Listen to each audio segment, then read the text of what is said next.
Olá, turma! Nessa videoaula, nós iremos estudar sobre a fisiologia do músculo liso.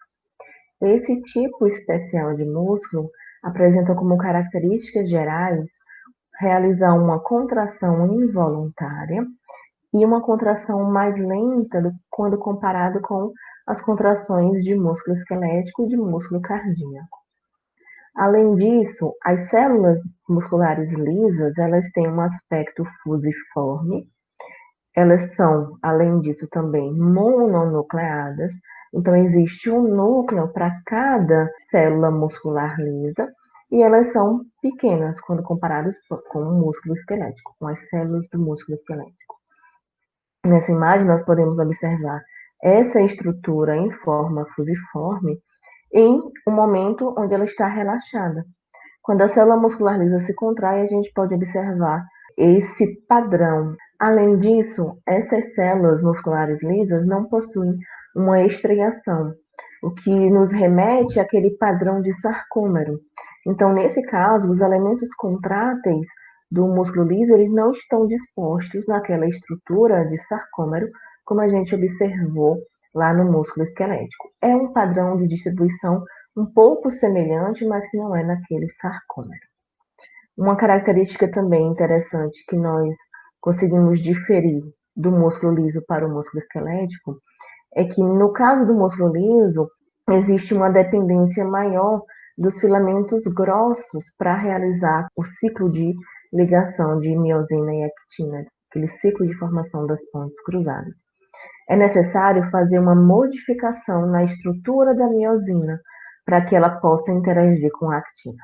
Enquanto no músculo esquelético, a gente observou que é necessário fazer uma modificação nos filamentos finos, que seria fazer aquela mudança de posição do complexo troponímico mais a tropomiosina, para assim liberar o sítio de ligação da miosina na actina. Por que é importante a gente, então, estudar músculo liso? Quais seriam, então, as suas funções? É importante a gente estudar os músculos lisos porque eles revestem a maioria dos nossos órgãos ocos e eles estão muito associados com o controle da nossa homeostasia. Então, nós podemos encontrar o músculo liso no nosso trato gastrointestinal, no nosso trato reprodutor, nós podemos observar no útero, nos corpos cavernosos penianos, nas vias aéreas também encontramos músculos lisos e também nos vasos sanguíneos. E quando existem processos de anormalidades na contração ou no relaxamento das células musculares lisas, nós podemos desenvolver doenças como cólicas intestinais, diarreia, cólicas uterinas, disfunção erétil, asma, hipertensão, dentre outras doenças. Vamos analisar então essa estrutura muscular lisa em relação à sua disposição. Em relação a essa disposição, as células musculares lisas, elas formam camadas nesses órgãos ocos. Mas a formação, a maneira como essas camadas estão dispostas, ela vai variar. Observamos aqui nessa imagem os vasos sanguíneos. Além dos vasos sanguíneos, nós também observamos nas vias aéreas que essas células musculares lisas, elas estão dispostas em uma posição circunferencial. Então, quando elas contraem, elas vão reduzir esse diâmetro desse tubo. Enquanto que em outros locais, como no intestino, essas camadas de células musculares lisas estão dispostas de maneira diferente. A gente observa uma disposição longitudinal e uma disposição circular. E essas características estão associadas justamente com aquelas capacidades de fazer os movimentos de motilidade intestinal, um movimento de mistura e um movimento de propulsão. Então, tudo isso depende da disposição dessas células musculares lisas.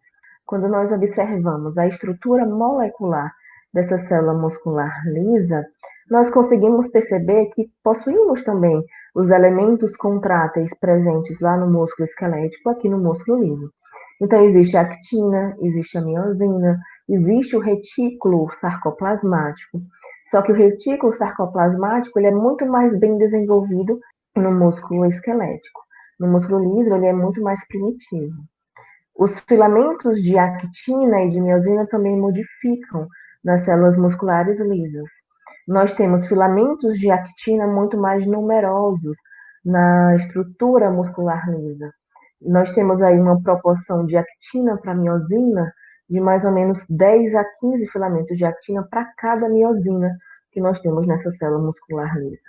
Além disso, a miosina, ela apresenta um tamanho maior, ela é maior, e ela apresenta em toda a sua extensão essas cabeças da miosina.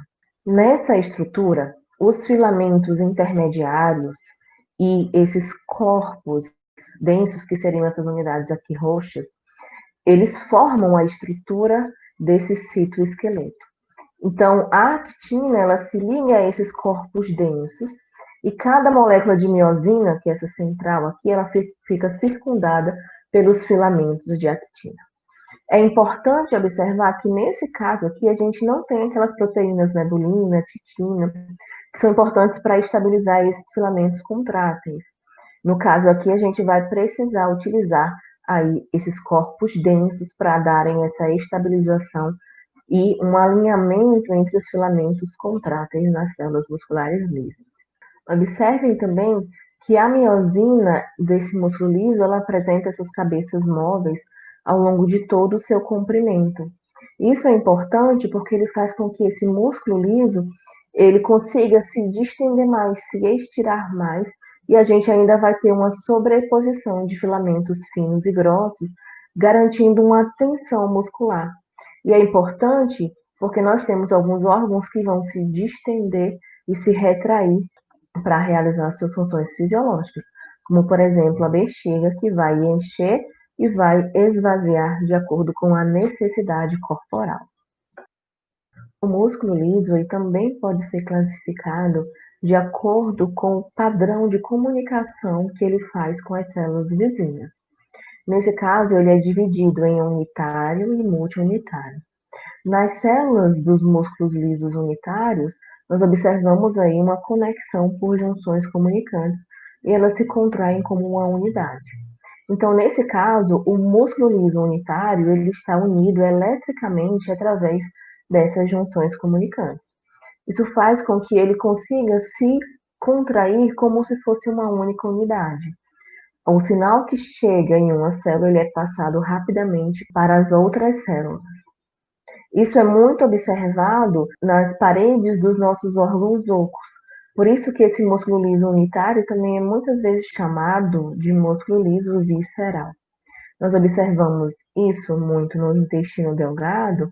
É importante porque gera aquelas ondas de contração, por exemplo, na peristalse. Já o músculo liso chamado de multiunitário, essas células elas não estão conectadas eletricamente umas às outras.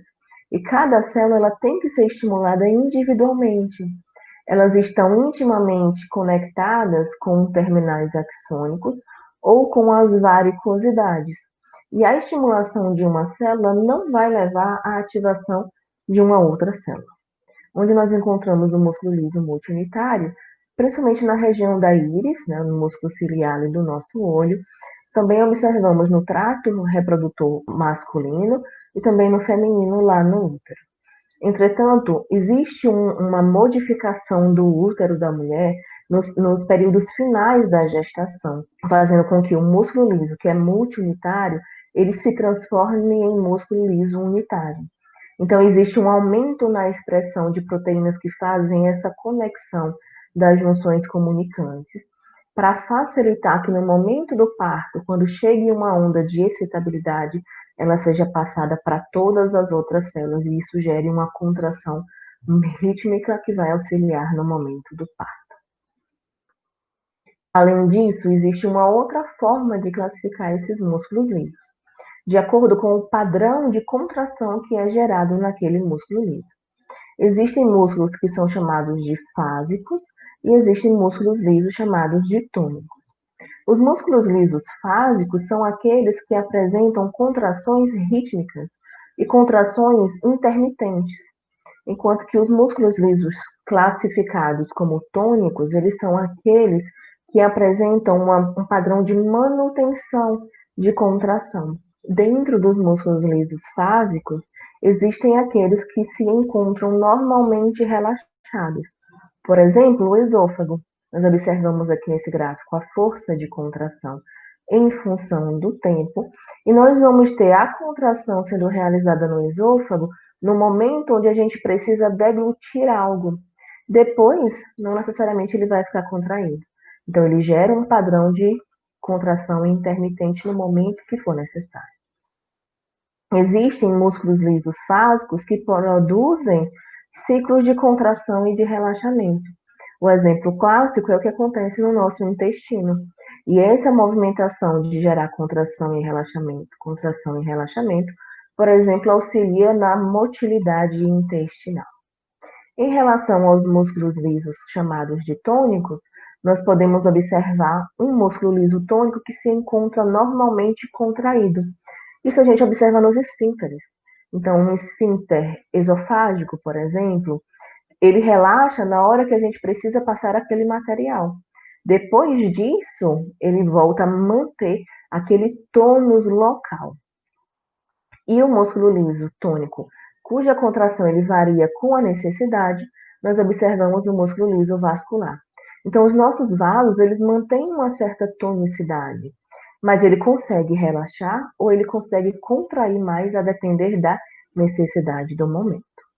No músculo liso, da mesma forma que no músculo esquelético, para a gente iniciar um processo de contração, é necessário aumentar a concentração citosólica de cálcio.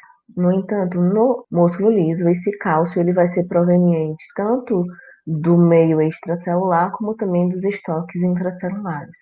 O que a gente observa lá no músculo esquelético é que esse aumento de cálcio ele é proveniente do retículo sarcoplasmático. No músculo liso, nós apresentamos dois tipos de acoplamento excitação-contração. Um acoplamento chamado de acoplamento eletromecânico, que é aquele causado por alterações elétricas, por sinais elétricos, que levam a uma alteração no potencial de membrana, como, por exemplo, a presença daquelas células marca-passo que nós temos na região intestinal, que são as células intersticiais de Cajal, promovem essa alteração no potencial de membrana, estimulação elétrica direta e também alterações na concentração extracelular de potássio podem levar ao desenvolvimento do processo de contração através do acoplamento eletromecânico. Já o acoplamento farmacomecânico é aquele que ocorre devido à presença de sinais químicos. Então, nós vamos observar a ligação de uma substância a um receptor e a produção de segundos mensageiros. No caso do acoplamento farmacomecânico, nós não observamos uma mudança no potencial de membrana. Entretanto, existe um acoplamento chamado de acoplamento misto, onde nós temos a ligação de um ligante a um receptor, que também promove a alteração no potencial de membrana. No caso aqui desse acoplamento farmacomecânico misto, nós podemos observar a ação de hormônios e muita regulação vinda do sistema nervoso autônomo. Vamos iniciar pelo mecanismo eletromecânico de contração. Nesse caso, nós observamos que durante o repouso, nas células existem canais de vazamento para o potássio. E o potássio está fluindo aqui dessa célula no sentido do meio intracelular para o meio extracelular. Isso faz com que nós tenhamos aqui uma maior quantidade de carga residual negativa nessa região perimembranar interna quando comparada com a região perimembranar externa. Se a gente aumentar a concentração extracelular de potássio, isso promove uma redução nesse fluxo de potássio. Com isso, a gente vai passar a acumular cargas positivas aqui no interior da célula. E isso faz com que gere um processo de despolarização que consegue abrir canais de cálcio sensíveis à voltagem. Quando esses canais de cálcio se abrem, ocorre um influxo de cálcio. E nas células musculares lisas existe uma proteína ligante para o cálcio, que é a calmodulina. Nesse caso, 4 íons cálcio se ligam a essa calmodulina e formam o complexo 4-cálcio-calmodulina. Esse complexo 4-cálcio calmodulina ativa essa proteína chamada de sinase da cadeia leve da miosina. Então, observem o nome, ela é uma sinase, então ela fosforila a cadeia leve da miosina. E quando ela fosforila a cadeia leve da miosina, permite, então, a interação entre actina e miosina, levando, então, ao processo de contração. Já no caso do acoplamento aqui farmacomecânico de contração, nós vamos observar a ação da acetilcolina, por exemplo, se ligando em receptores do tipo M3, presentes na célula muscular lisa intestinal. Nesse caso, esse receptor ele vai modificar a sua conformação estrutural e vai atrair as proteínas do tipo GQ ou G11, que vão se acoplar à segunda ou terceira alça intracelular desse receptor.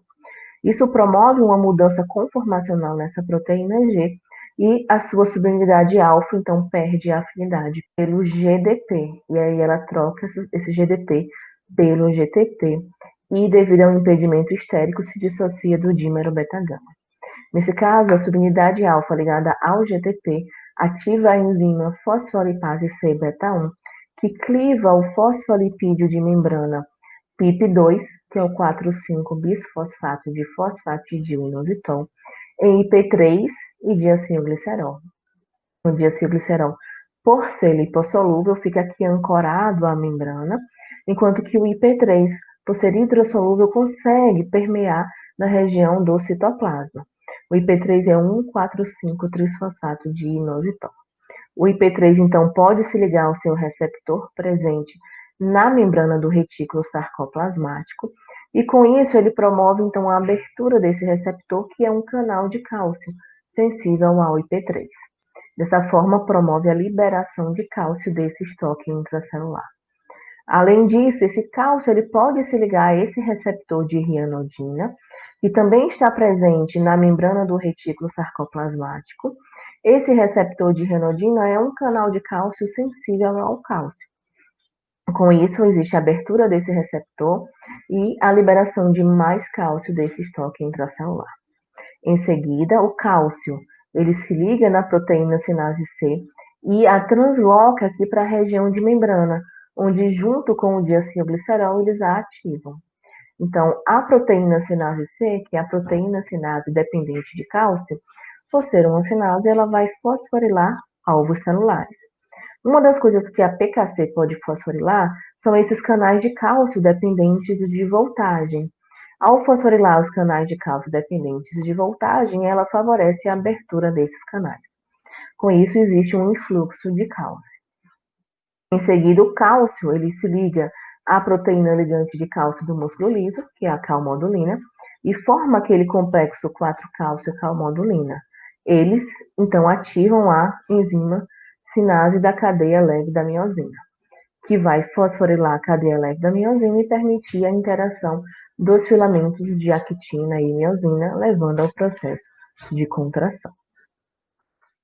Já observando o contrário, que seria um mecanismo farmacomecânico de relaxamento, o que nós observamos, a ação aqui de noradrenalina, que pode atuar em receptores beta-2 presentes na região dos brônquios, e aí ela vai promover uma mudança conformacional nesse receptor, que vai atrair agora para a segunda ou terceira alça intracelular uma proteína do tipo GS, levando então a uma mudança conformacional nessa proteína, que faz com que a subunidade alfa ela perca a afinidade pelo GDP e troque então o GDP pelo GTP. Em seguida, devido ao impedimento estérico, existe esse processo de dissociação. E nesse caso, a subunidade alfa ligada ao GTP ativa a enzima ciclase de adenilil, que é responsável por converter o ATP em AMP cíclico. O aumento dos níveis de AMP cíclico leva à ativação da proteína sinase A, que é a proteína sinase dependente de AMP cíclico. Essa PKA ela pode fosforilar canais de potássio, levando então ao efluxo de potássio, resultando em mais cargas negativas nessa região perimembranar interna, que pode levar ao bloqueio dos canais de cálcio dependentes de voltagem. Além disso, a pKa pode fosforilar diretamente esses canais de cálcio dependentes de voltagem, promovendo o seu fechamento. Com isso, menos cálcio entra na célula. A pKa pode também fosforilar a bomba de cálcio presente na membrana plasmática, levando aí ao aumento na extrusão de cálcio. Essa bomba é chamada de PMCA, né? A cálcio ATPase da membrana plasmática. Então, ela aumenta a cinética de bombeamento dessa bomba, fazendo com que, ao invés dela tirar, por exemplo, um cálcio a cada minuto, ela passe a tirar 5 cálcios a cada minuto. Essa proporção ela é arbitrária, tá, pessoal? Só para vocês entenderem o que é aumentar a cinética de bombeamento. Essa pKa pode também fosforilar e ativar esse trocador sódio-cálcio, que faz a troca de um cálcio, tira aqui um cálcio desse citoplasma e joga para fora da célula em troca de 3 sódios. A pKa pode também fosforilar e aumentar a cinética de bombeamento da cerca, que é a bomba de cálcio do retículo sarcoendoplasmático. Nesse caso, vai aumentar o reestoque do cálcio dentro desse retículo. Todos esses mecanismos que a gente observou até agora, eles levam à redução da concentração citosólica de cálcio. Além disso, a pKa pode também fosforilar e inativar a sinase da cadeia leve da miosina. Se essa proteína está inativada, então ela não consegue fosforilar a cadeia leve da miosina e, consequentemente, a miosina não consegue interagir com a actina, favorecendo o desenvolvimento do relaxamento. Existe também uma via importante do ponto de vista da fisiologia muscular lisa, que é a via do óxido nítrico. O óxido nítrico ele é um gás lipossolúvel que pode ser produzido numa célula endotelial, que está aí adjacente a uma célula muscular lisa vascular, por exemplo, e por ser um gás lipossolúvel, ele consegue penetrar nessa célula muscular lisa vascular. Mas antes disso, vamos observar como é que ele é formado. Ele é formado pela reação de oxigênio mais a L-arginina, pela enzima sintase do óxido nítrico, nesse caso aqui a endotelial. Então, a sintase do óxido nítrico endotelial converte a L-arginina e o oxigênio molecular em L-citrulina e óxido nítrico. Então, o óxido nítrico, como eu falei, ele é um gás lipossolúvel, consegue permear por essa membrana e ele se liga ao seu receptor, que é a ciclase de vanilil solúvel. Esse receptor está presente aqui no citoplasma da célula. Em seguida, esse receptor ele converte o GTP em GMP cíclico. E o aumento do GMP cíclico leva à ativação da proteína sinase G, que é a PKG, proteína sinase dependente de GMP cíclico. Essa proteína faz todas aquelas ações que a pKa faz. Além disso, a PKG ela também fosforila e inativa aqui os receptores de IP3. Então, bloqueia a saída de cálcio desse estoque intracelular. Através desse mecanismo, nós observamos uma redução na concentração de cálcio citoplasmático e também uma diminuição na atividade da sinase da cadeia leve da miosina, produzindo assim um relaxamento. E é por isso que o óxido nítrico é conhecido como o nosso mais potente vasodilatador. A diminuição dessas contrações envolve a redução do cálcio intracelular. Por exemplo, existe esse cálcio livre aqui que pode diminuir quando ele vai ser bombeado para fora da célula, aqui através dessa bomba presente na membrana plasmática, bomba de cálcio da membrana plasmática. Ou esse cálcio aqui, ele pode ser reestocado também através da bomba de cálcio presente no retículo sarcoendoplasmático. Ele pode sair da célula através daquele trocador sódio-cálcio. O cálcio pode se desligar da calmodulina e passar a ser reestocado ou sair da célula através desses processos. Além disso, na célula muscular lisa, nós encontramos uma enzima chamada de fosfatase da miosina. Então, uma enzima que é fosfatase, ela faz o contrário de uma sinase. Então, ela retira fosfato. a fosfatase, que vai ser a MLCP, a fosfatase da cadeia leve da miosina. Ela retira o fosfato da miosina e assim ela diminui a atividade ATPase dessa miosina. Então a miosina, para estar ativa, ela precisa estar ligada aí ao ATP. Sem esse ATP, ela vai ficar na sua forma inativa. E nós observamos que a menos ATPase da miosina resulta em uma diminuição dessa tensão muscular. Mas só essa retirada do ATP, ela não leva necessariamente diretamente ao processo de relaxamento. Uma coisa interessante que as células musculares lisas conseguem fazer é manter essa miosina num estado de tranca. Então, é um estado onde ela consegue manter um certo tipo de tônus aí de interação e com baixa quantidade de energia, com baixo gasto de energia. E é por isso que essas células musculares lisas, elas conseguem manter contrações por longos tempos e não entram em fadiga, que é diferente aí do processo lá do músculo esquelético. O processo de relaxamento da célula muscular lisa está muito relacionado com a quantidade e a proporção de MLCK que está inativada em relação também à quantidade de MLCP que está atuando. Então, a gente precisa inativar a sinase da cadeia leve da miosina e aumentar a atividade dessa fosfatase da cadeia leve da miosina para que a gente possa ter esse processo aí de relaxamento. E é óbvio que esses processos estão envolvidos também com a redução consequente da concentração de cálcio intracelular. Para a gente fechar essa parte de processos de contração e relaxamento muscular liso, nós temos ligantes sinalizadores que podem se ligar a receptores de membrana, por exemplo, os receptores acoplados à proteína G, e aí eles vão ativar vias moduladoras, ou eles vão levar ao aumento de P3. Esse P3 se liga ao seu receptor no retículo sarcoplasmático, libera cálcio.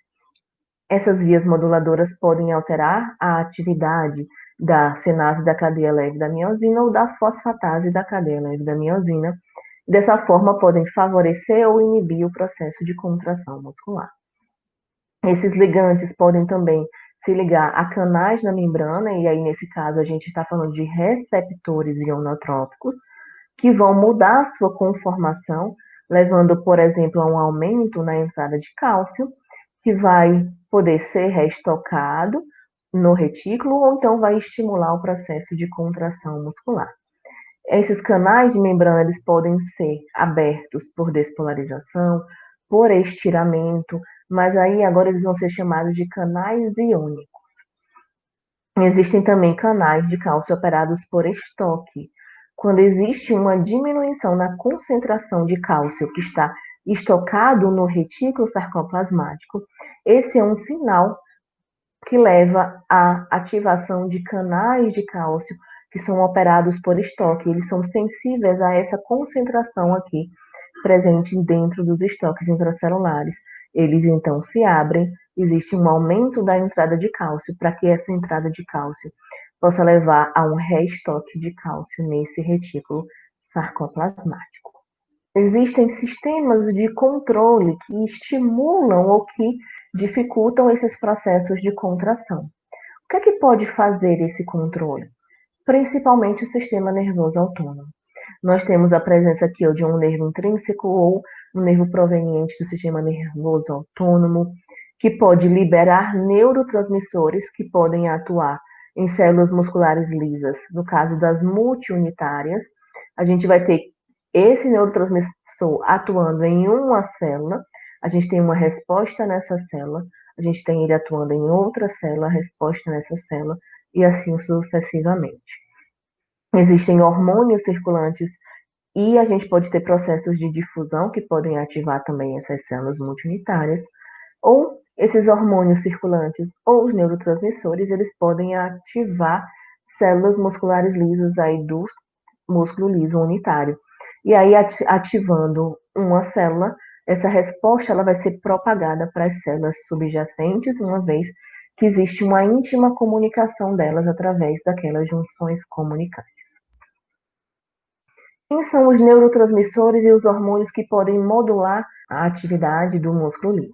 Nós temos aqui norepinefrina e epinefrina, provenientes da estimulação simpática, podem causar contração se atuarem em receptores alfa-1, podem causar relaxamento se atuarem em receptores beta-2. A acetilcolina causa contração direta através de receptores muscarínicos nas células musculares lisas.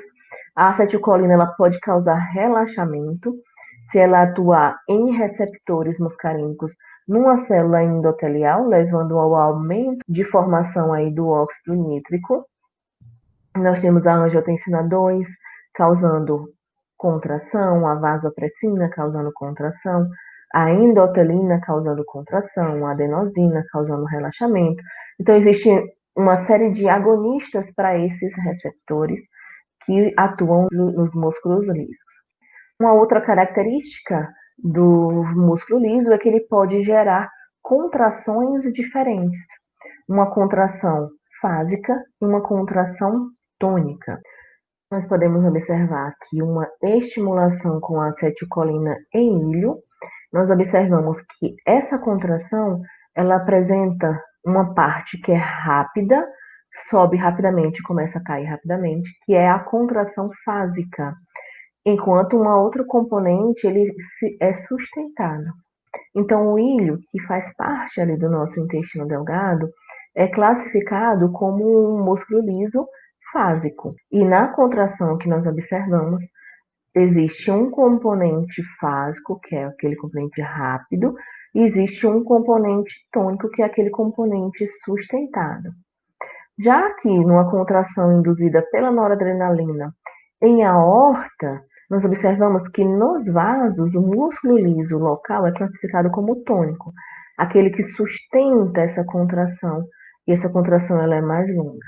Nesse caso, nós também temos uma contração com um componente fásico e um componente tônico. Entretanto, nesse tipo de órgão, é mais difícil a gente diferenciar esses momentos da contração fásica e da contração tônica. E o que nós observamos é que existem diferenças nesse padrão da contração fásica e da contração tônica. Uma estimulação, nesse caso, no ilho, levaria a um aumento muito rápido na concentração de cálcio, e isso está associado principalmente com a liberação de cálcio dos estoques intracelulares, por exemplo, a liberação de cálcio do retículo sarcoplasmático. Existe uma grande velocidade e fosforilação de pontes cruzadas, e a força de contração ela também é atingida rapidamente. Observem que da mesma forma que tudo começa rápido, também em seguida eles declinam rapidamente e voltam ao estado de repouso. Já na contração tônica, nós temos um aumento nessa concentração de cálcio, que é proveniente principalmente do influxo de cálcio através do meio extracelular. Além disso, existe uma velocidade aí de fosforilação de pontes cruzadas intermediária, e a força de contração ela é gradativa. Ela vai iniciando, ó, e ela se sustenta. Observem também que não existe uma queda para o estado de repouso tão rápida como a gente observa nas contrações fásicas. E para a gente finalizar, nós vamos observar como é que existe essa regulação da concentração citosólica de cálcio. Nós podemos observar a presença de neurotransmissores ou hormônios ativando receptores de membrana, que ativam vias de sinalização que podem levar à liberação de cálcio desse estoque intracelular, que é o retículo sarcoplasmático. Esse cálcio liberado do retículo sarcoplasmático está mais envolvido com essa contração fásica, a contração inicial, enquanto que o cálcio proveniente do meio extracelular, através de canais de cálcio que podem ser ativados por receptor, canais de cálcio que podem ser ativados por alteração de potencial de membrana, estão mais associados com a manutenção daquele componente tônico da contração. Esse cálcio ele pode ser diminuído de dentro da célula através das bombas de cálcio presentes na membrana plasmática, através do trocador sódio-cálcio, que tira cálcio em troca de 3 sódios, através da bomba de cálcio presente aqui no retículo sarcoplasmático, que vai reestocar esse cálcio. Além disso, quando a gente tem diminuição na concentração de cálcio presente nesses nossos estoques, existe a ativação de receptores aqui operados pelo estoque, e com isso a gente aumenta esse estoque de cálcio no nosso retículo sarcoplasmático. Bom, turma, então nós finalizamos a nossa aula de fisiologia do músculo liso, apontando algumas diferenças entre o músculo liso e os músculos esqueléticos.